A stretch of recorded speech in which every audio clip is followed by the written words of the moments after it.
Evangelho de Jesus, conforme escreveu Mateus, capítulo de número 14, verso de número 13, por favor. Deus havia me dado essa palavra algumas semanas atrás, e eu quero compartilhar com você hoje aqui neste lugar. Mateus, capítulo 14, verso 13. Vamos aprender um pouco sobre Jesus e a forma que Ele lida com as circunstâncias da vida.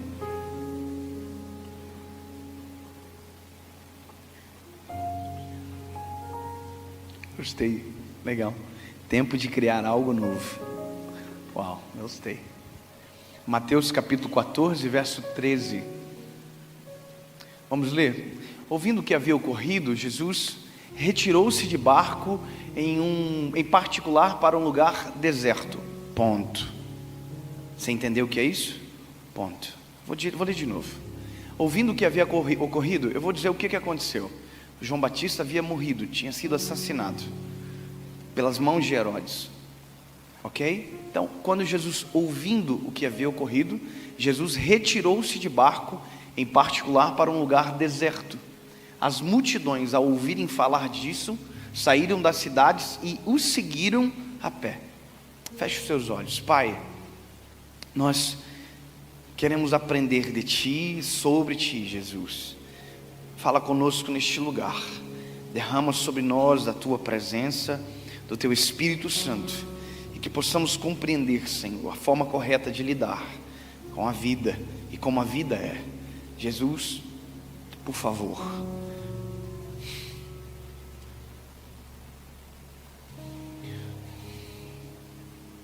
Por favor, Jesus. Somente o Senhor pode fazer. Somente o Senhor é capaz, poderoso e autossuficiente. Faz, Senhor. Acalma os nossos corações. Derrama sobre nós o Teu Espírito Santo. Nos traz para perto da Tua presença, Jesus. Nos faz alterar a perspectiva. Sim, Pai, nós precisamos. Em nome de Jesus. Amém. Glória a Deus. Escute. Você entendeu o que a gente acabou de ler? E você consegue fazer uma ligação com o cenário que vocês estão vivendo agora, que nós como nação estamos vivendo? Só que esse texto, ele não precisa ser temporal. Se não tivesse acontecido o que aconteceu alguns dias atrás, ele poderia ser pregado igual. Porque por mais que ele esteja correlacionado com um fato, ele também está correlacionado com a nossa vida. Ele também está associado a uma realidade comum, a nossa realidade, como ser humano. Porque nós precisamos aprender a lidar com a vida, com as crises da nossa história. E ninguém está imune de viver algo ruim, ou um dia mau. Sabe, não existe pessoas liberadas de o dia mau, da chuva, do sol.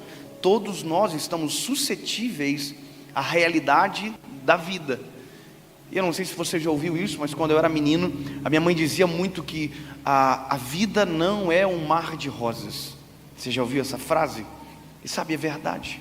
A vida não é um mar de rosas, nem para mim, nem para você, nem para o bispo, nem para o mais crente ou para o mais desviado. A vida é igual para todos. A vida é a vida. Eu amo a Jesus, sou apaixonado por Ele, tenho um ministério, dedico toda a minha história a Ele, mas já sofri um capotamento, perdemos uma gestação agora. Ou seja, amar Jesus não me exime dos reflexos de uma vida. Até porque esse curto espaço de tempo que nós chamamos de vida, é realmente curto quando a gente amplia em detrimento da eternidade. Esse aqui é um tempo, a eternidade logo virá. A questão é que nós, enquanto estamos aqui, se nós não podemos nos livrar da vida, nós precisamos aprender a entender ela, ou a reagir ela de maneira coerente, saudável. O problema é, durante muito tempo, historicamente, nós aprendemos a ignorar as crises, nós aprendemos a ignorar as nossas dores, nós aprendemos a sufocar aquilo que deveria ser tratado, nós tentamos fingir que nada acontecia. Durante muito tempo, e eu falo isso com todo respeito, autoridades espirituais não se curvavam perante a igreja. Você sabe, aquele dia que Deus falou com a igreja, aquela palavra poderosa, os pastores, líderes, não tinham a liberdade de ir para frente, dobrar o joelho e pedir oração, porque foram criados castas, de pessoas que precisavam mais e pessoas que precisavam menos.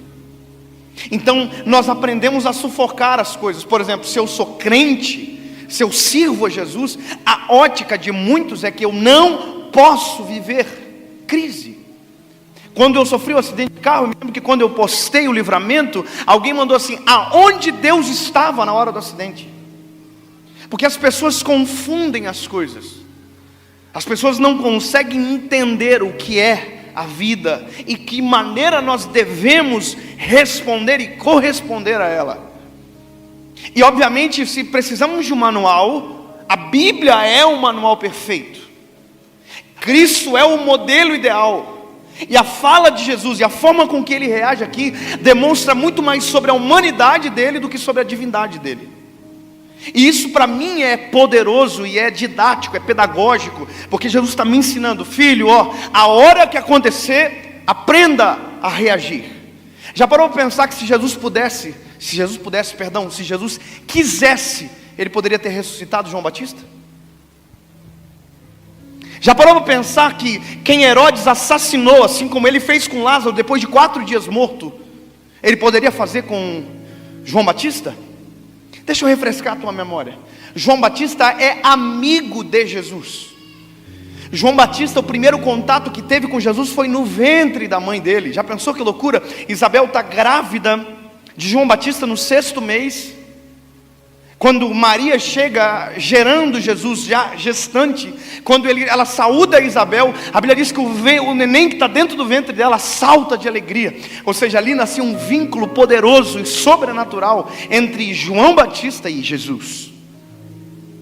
Sabe, João Batista é aquele ministério do nazirelato, aonde ele está recluso no deserto. A ligação dele não é na sinagoga, a ligação dele é no deserto. O ministério dele acontece onde ninguém enxerga. O ministério dele acontece onde ninguém o percebe. A Bíblia diz que Jesus o colocou como Elias de Deus. Aquilo que Elias fez no Velho Testamento, João Batista está fazendo no Novo. João Batista é a voz que clama no deserto. João Batista é a voz que proclamava a chegada de Jesus. Desde o primeiro dia do ministério de João Batista, o que ele fazia foi apresentar Cristo, a chegada, abrir o caminho. E a Bíblia diz que quando Jesus chega às margens do Rio Jordão, aonde João Batista está batizando, quem tem o privilégio de batizar Jesus é João Batista. Você já imaginou que coisa extraordinária? Olha o vínculo. A Bíblia diz que João Batista diz: olha, vem alguém após mim que é maior do que eu, cujo qual não tenho o direito de atar as alparcas. E esse era Jesus. E Jesus chegou e deu o privilégio para ele. Olha o vínculo, olha a amizade profunda, olha que coisa extraordinária acontecendo. E esse amigo de Jesus é assassinado. Esse amigo de Jesus é decapitado. E a notícia chega para Jesus após o sepultamento. Jesus não tem o privilégio de despedir. Então a notícia chega para Jesus, nós temos que pensar o seguinte: a notícia chega para ele e nós temos que entender que Jesus é homem. Jesus é humano, ele tem divindade, mas é humano. E se não fosse humano, não teria jejuado para ir para o deserto. Se não fosse humano, não teria chorado em João 11:35. Se não fosse um homem, não teria suado gotas de sangue. Se não fosse homem, não teria medo na cruz em dizer: Pai, por que me desamparastes? Se não fosse homem, não teria demonstrado humanidade. Se não fosse homem, não teria dito para nós: ei, tem de bom ânimo, porque eu venci o mundo. Ele não está dizendo: eu venci como Deus, eu venci como homem, eu venci a parada toda. Pode olhar para mim que vai dar certo. Pode olhar para mim que vai conseguir. Sabe, o ensinamento dele é como Deus, mas a prática dele nos ensina como homem. Ele venceu. Agora você imagina o conflito de Jesus ao receber uma notícia como essa. O lado divino dele tem poder de ir aonde João Batista está e colar os membros. Mas o lado humano de Jesus precisa nos ensinar a lidar com as crises. Isso aqui eu acho extraordinário, porque a partir de agora começa uma lição totalmente diferente do que a gente ouviu a vida inteira. Deixa eu te contar com todo respeito. Ouvi uma história agora, semana, de alguém que foi traído, sofreu adultério dentro do seu casamento. E quem aconselhara na minha frente essa pessoa. E ela dizia assim: olha, continue pregando, que Deus vai te dar vitória. Continue fazendo, que Deus vai te dar vitória. Não pare. E aí quando a pessoa terminou, eu chamei e falei assim: esse não é o conselho certo. Não é para continuar, é para parar. Como assim? Eu vou morrer? Não. Você está respeitando o tempo. Durante muito tempo, a gente não aprendeu a respeitar a nossa humanidade. A gente começou a internalizar as coisas. Tem gente que vive hoje, que é amargo, que briga no trânsito, e você não sabe, mas aquilo é reflexo de doenças maiores dentro. Gente que não sara as feridas, gente que não permite que as dores sejam sepultadas, que carrega como um sepulcro caiado a dor. Sabe, eu conheço pessoas que choram a morte, que choram as percas, que choram os fracassos, as falências até hoje. Foram anos atrás, mas como continua andando, a única coisa que ele tem tempo para fazer é reclamar, é ser saudosista. Ele não se sara porque não para e não se respeita. Sabe, eu vendo quem estava aconselhando, parecia tão lindo, tão bonito, mas não é a lógica do ser humano. Nós não podemos fingir que nada aconteceu. Nós não podemos passar por cima, porque quando passamos por cima, estamos passando por cima do nosso coração. Nós estamos fingindo. E aí quando você olha para a história, você percebe que nós fizemos isso durante muito tempo com muita coisa. Você acha que porque não se ouvia muito tempo atrás sobre rejeição à lactose, as pessoas não tinham? Você acha porque não se ouvia muito tempo atrás sobre depressão, as pessoas não tinham? Você acha porque não se ouvia muito tempo atrás sobre síndrome do pânico, as pessoas não tinham? Meu lindo, desde que mundo é mundo, síndrome de pânico existe. Desde que mundo é mundo, depressão existe. Desde que mundo é mundo, problema de saúde existe. A questão é, quando se tem um diagnóstico, se tem a notícia. Então hoje se tem um diagnóstico, mas só se tem um diagnóstico porque alguém parou para olhar e dizer: isso aqui tem algo a mais. A gente chamava de demônio depressão, o médico chama de reposição hormonal. Passou, deixou de ser demônio? Não, a gente começou a ser coerente. Antigamente chegava alguém com depressão, triste, a gente colocava a mão e dizia: demônio da tristeza, nós te repreendemos. Existe emocionais, existe espirituais, existe. Mas eu não posso dizer que tudo é emocional, que tudo é espiritual. Existe, tem que ter equilíbrio. Hoje eu olho para a pessoa e digo: meu lindo, você já procurou um médico? Eu vou orar por você, mas você já foi no médico? Se você fazer uma reposição, às vezes, de dopamina, de serotonina, você pode melhorar. É uma reposição básica, simples. E a pessoa diz: meu Deus, mas eu pensei que era demônio. Pois é, a gente foi criado a esconder nossos problemas atrás de crises espirituais. A gente não se sara quando ignora. A gente não se sara quando se menospreza. Hoje, no mês de outubro, milhões de mulheres estão deixando de morrer em dias seguintes, simplesmente porque estão indo na frente do espelho, colocando a mão, se tocando para ver se não tem algo. Porque prevenção evita de doenças futuras. Tudo que é tratado no começo, tudo que é olhado com respeito no começo, me livra de problemas maiores no futuro. Nossa vida não é uma dor, é um complexo de cenários. Sabe, hoje eu me assusto com tanta gente que anda em estopins. Já viu que uma faísca explode? Eu estava no shopping saindo há 2 semanas atrás, pastora. Eu estava no meu carro aqui, eu saí do shopping e parei. Aí parei no carro e fui mexer no meu celular para colocar no GPS o endereço que eu precisava ir. Um carro parou atrás e buzinou. Falei: caraca, meu Deus do céu, eu já vou sair. Aí eu olhei e fiz assim: desculpa. Aí a mulher não viu, uma mulher e outra mulher no carona. E aí elas passaram por mim, eu abri o vidro assim, sorrindo e disse: me pede desculpa. A mulher colocou a mão para trás e para fora e pá, você sabe. falei, caramba, eu estou pedindo desculpa, não provocou absolutamente nada, mas olha como as pessoas estão enfermas. Sabe o que é isso? Isso é o cheiro da lepra. Isso não é a lepra, isso é o cheiro.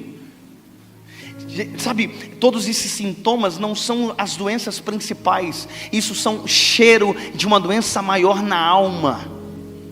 Esses dias eu estava eu e minha esposa no carro, um carro parado na frente, agora quem buzinou foi eu e minha esposa. O semáforo abriu, o carro não abriu, sabe buzinadinha de aviso? Aquele bebê. Não, saiu dois caras dentro do carro para vir para cima de mim. Eu estou muito, meu Deus.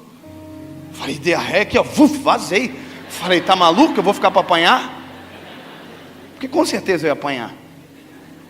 Mas sabe o que é isso? Isso são sintomas de pessoas que estão vivendo em crise, andando em crise, correndo em crise, vivendo em crise, não se respeitam. E aí eu olho para Jesus, e o exemplo dele é totalmente o oposto da nossa prática. Enquanto a gente pensa que tem que continuar, enquanto a gente pensa que tem que fazer, a Bíblia diz que Jesus, que tem a missão de nos salvar, ao receber a notícia, Jesus entra dentro de um barco e em secreto, sozinho, vai para o meio do mar. Já parou para pensar que o modelo de Jesus resolver é o ideal e que para a gente, historicamente, demonstra fragilidade? Já parou para pensar que Jesus nesse momento não está pregando para ninguém, não está evangelizando, curando ninguém, Ele está sarando a si próprio, Ele está se encontrando, Ele está se reconhecendo, porque se Ele não se sara lá, a gente estaria morto aqui. Se Ele não se recupera lá, quem estava na praia esperando não seria curado. Meu lindo, não tem como continuar qualquer missão se dentro de nós houver uma crise, houver uma tempestade acontecendo. Tempestades foram feitas para serem aplacadas e não, administradas, e não alimentadas. Posso te dar um conselho? Chega uma hora que você tem que parar de falar. Chega uma hora que você tem que parar de ser portador de uma notícia. Resolva-se, sara. Chega uma hora e diz, irmão, não precisa mais falar disso. É ignorar? Não, é sarar, é viver o processo. Se você precisa de pausa, e agora eu estou tirando todo o cenário que aconteceu essa semana, estou falando da sua vida, estou falando de você. Chega uma hora que nós temos que nos olhar e precisamos nos sarar. Há um livro do John Bevere chamado A Isca de Satanás, e ele fala no livro algo interessante. Ele diz que o maior problema da igreja é a pessoa ofendida, é a ofensa. Gente que anda carregado porque não se sara, gente que anda carregado porque não perdoa, gente que anda carregado porque não consegue administrar uma crise, no sentido de vencê-la. Quantos de nós que vivemos dias dramáticos, não dormimos mais direito, não conseguimos colocar a cabeça no travesseiro e dormir, mas mesmo assim estamos tentando dormir? Será que o ideal antes de dormir não era tentar acordado, tentar resolver aquilo que está tirando o nosso sono? Será que o ideal às vezes não era um pouco de silêncio? Será que talvez o ativismo não precisava ser paralisado pelo respeito àquilo que nós somos humanos? Vou te dizer uma coisa, eu sou pastor, eu tenho 28 anos de idade, eu sou casado há 8 anos com a mesma mulher, eu tenho um filho, o nome dele é João, e volta e meia, eu preciso dar uma pausa em áreas da minha vida, para resolver problemas que na frente poderiam ser maiores.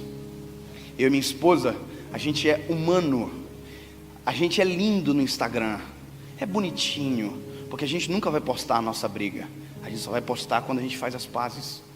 Mas deixa eu te dizer uma coisa, a gente tem crise. Sabe o dia da mulher? No dia da mulher a gente brigou. Olha que engraçado.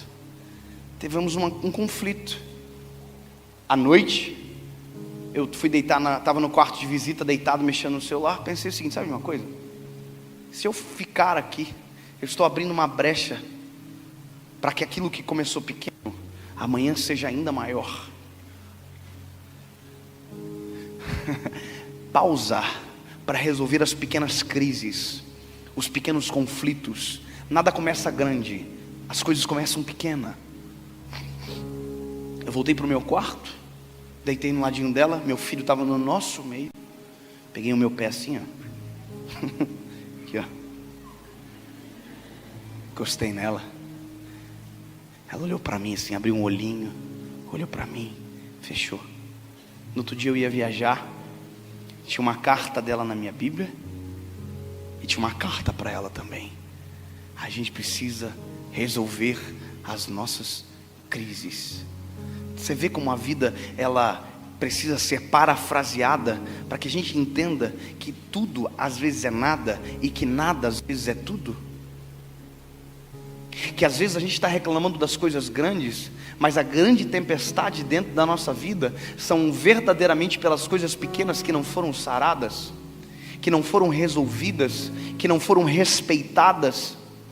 Sabe, eu só vim te dizer uma coisa aqui neste lugar: respeite o tempo, respeite a tua história, respeite as crises, resolva-se, sare, sepulte a dor. Porque senão vai passar anos, vai passar a sua história. E lembra, eu estou desconectado de uma realidade que aconteceu agora. Eu estou falando da sua vida como um todo. Você precisa sarar. Sabe, você precisa demonstrar fragilidade. Como eu dizia aqui, olha, a gente como é pastor, a gente não pode vir para frente às vezes. A gente, você porque pensa que é crente, não precisa, sabe, não, pelo contrário. Nós temos algo maravilhoso, que é o poder de ser consolado no lugar certo, de ser sarado no lugar certo. Sabe, nós temos a habilidade, se quisermos, de nos reconhecer e encontrar a fragilidade que foi quebrada e que precisa ser restaurada. Eu acho maravilhoso porque Jesus, veja, olha a pompa de todo mundo em volta dele. Ele é o Salvador, ele é o Messias. Milhões de pessoas o seguiam, e de repente esse homem que é seguido por milhões abandona. É estranho, mas é a realidade. Ele abandona. Os discípulos não estão no barco, a multidão não está no barco. A única coisa que está no barco é ele e o luto dele, é ele, a crise dele. E aí eu quero te dizer uma coisa: eu não sei o que aconteceu no barco. Ninguém sabe o que aconteceu no barco, porque o que foi resolvido não foi feito para ser proclamado. O que aconteceu no secreto dele não foi contado para ninguém. Eu só sei que houve um secreto para que aquilo que estava doendo fosse sarado. Houve. Eu só posso imaginar o que aconteceu. Baseado na própria palavra, baseado na experiência de Jesus e como ele age, eu posso dizer, Jesus deve ter chorado durante muito tempo.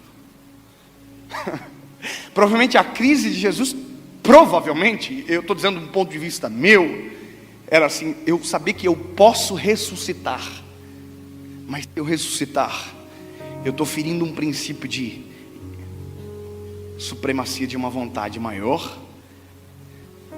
E essa lição a gente não poderia dar hoje, porque veja, há poder nele, mas agora não há poder nenhum. Só um homem de luto dentro do barco. Só um homem que não está pregando, que está dentro do barco. Você imagina que enquanto Jesus está tentando se resolver, tem uma multidão seguindo ele pela praia. Eu não sei se Jesus olhava para a praia da onde ele estava, mas a multidão provavelmente olhava para ele da onde ele estava. Às vezes há uma insensibilidade por parte das pessoas que nos exigem que a gente não pare, que a gente continue, que a gente finja que não está acontecendo.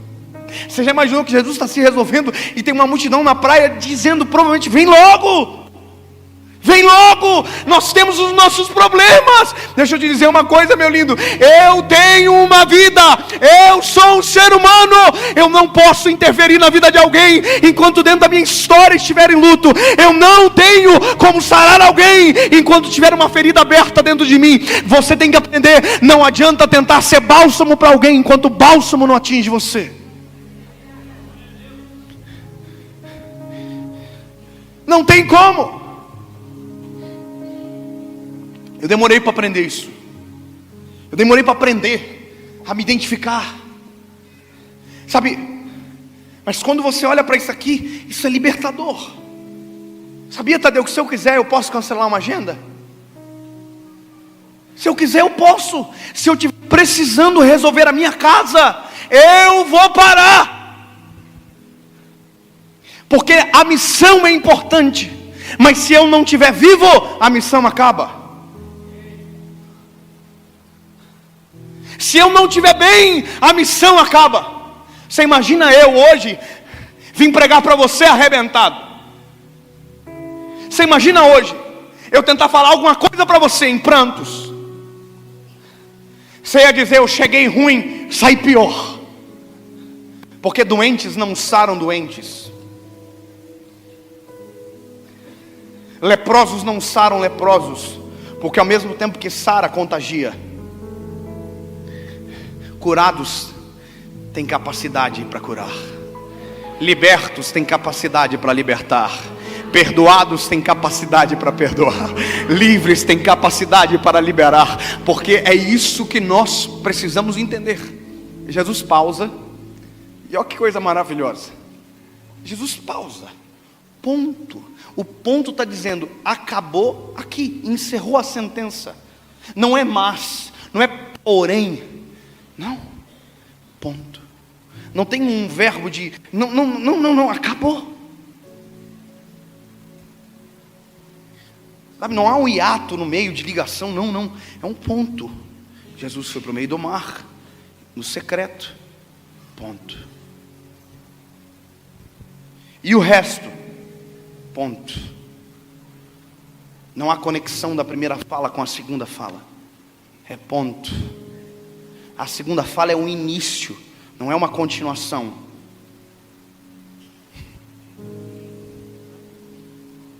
Não é a continuando, não, é início. É uma nova sentença, é uma nova frase, uma nova oração, como queira. É novo. Aí só que o novo é fantástico. E acho que esse novo vai inspirar você aqui esta noite. Eu acho não, eu tenho certeza, o novo vai inspirar você. Eu não sei como está o seu coração em relação à sua história, em relação ao caos que aconteceu, em relação à sua vida, em relação à sua trajetória. Mas eu só vim te dizer uma coisa, se você precisa pausar, pausa agora. Para. Se você precisa chorar, tranque a porta do quarto, chora, respeita você.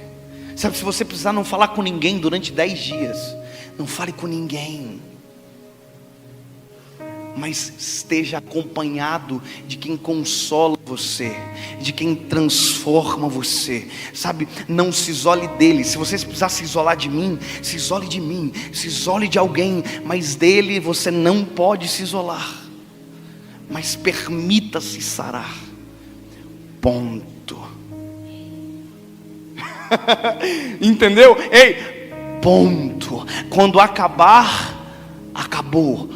Ponto. Pastor, não dá para apagar da memória. Não dá para apagar da memória, mas dá para passar por ela sem doer. É possível. É um exercício, mas é possível. É possível crer na novidade de Deus. É possível crer na soberania do Senhor. É possível crer que se está curado, acabou. É possível crer que se está sepultado dentro do meu coração, a dor acabou. É possível. E quando acabar, ponto, começa a missão. Começa a viver. Olha para quem está do seu lado e quando acabar, olha para ele, coloca, por favor, diga, quando acabar, se tem algo para acabar, começa a viver. Para de só existir. para de sobreviver, começa a viver. Perdoa hoje, para ser perdoado amanhã. Começa a se liberar, começa a se perdoar, começa a se sarar, começa a, se libertar da prisão. Ei, Jesus está voltando para a praia. Jesus está voltando para a praia. E está cheio de gente doente na praia, está cheio de gente machucada na praia, está cheio de gente ferida. E Ele está voltando para a praia, resolvido, sarado, restaurado, restabelecido. Ele está voltando para a praia, mas está voltando completo, está voltando integral. Ele está.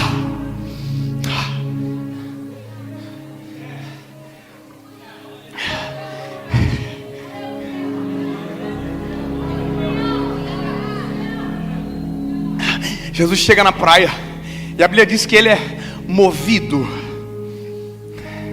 de íntima compaixão. Ele vai fazer pelas pessoas aquilo que Ele não pôde fazer por João Batista. Mas só para você lembrar, a crise acabou no meio do mar. Ponto. Não se trata mais do que passou, se trata daquilo que é novo. Se trata daquilo que vai acontecer a partir de agora. Se trata daquilo que vai acontecer depois de você tiver sarado. Se trata daquilo que acontece após o luto.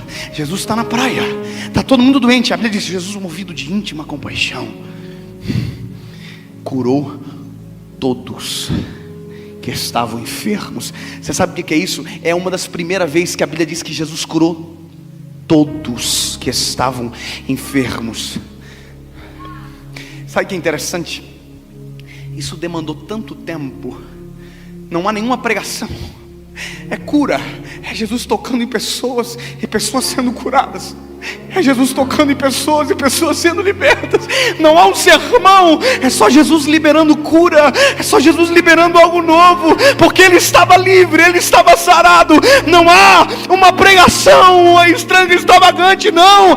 É Jesus tocando e a cura acontecendo. Jesus tocando e o leproso sendo sarado. Jesus tocando e o paralítico andando. Jesus tocando e o cego vendo. Jesus tocando e o surdo ouvindo. Jesus estava fazendo, e a Bíblia vai dizer que chegou uma hora que a noite caiu. E aí Jesus foi interpelado por um discípulo dizendo: despede a multidão, para que eles vão e no caminho entre nas cidades e possam se alimentar. Aí Jesus diz: não, estou bem resolvido. Eu estou sarado, eu tenho tempo. Eu não vou mandar ninguém embora com fome. Só passa fome quem anda com gente mal sarado, que não está curado. Não, comigo vai ser alimentado. Busca o que tem.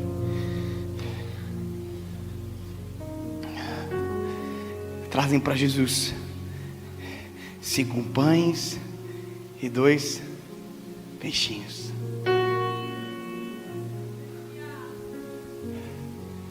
Oh, aleluia, Tu és santo.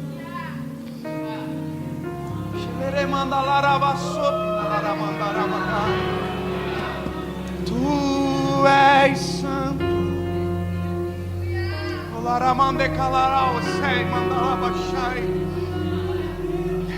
Quem estava curado agora seria alimentado. Oh, aleluia. Há uma canção que diz: quem poderia imaginar que o menino iria ajudar a alimentar uma multidão. Você já ouviu essa canção? O que ninguém sabia é que quem estava alimentando naquele momento é alguém que tinha sido reestabelecido há pouco tempo atrás. Jesus é o autor do milagre, mas porque antes viveu um processo individual de restauração. Eu quero dizer para você, essa noite, quem vai viver o milagre é você. É você que está aqui. É para você. Às vezes a gente vem para o culto e diz: ai, como eu queria que o fulano estivesse aqui. Ei, eu trouxe você. É para você. é para a sua história, é para a tua vida, é para você. Oh, Jesus.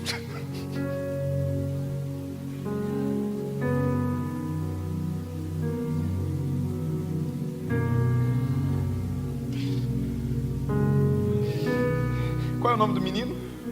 Caio. O Caio já está na eternidade. É para você que está aqui agora. É para você que está aqui agora, com todo respeito. Ei, é para você, meu lindo. É você que está aqui. É você que está me ouvindo. É para você.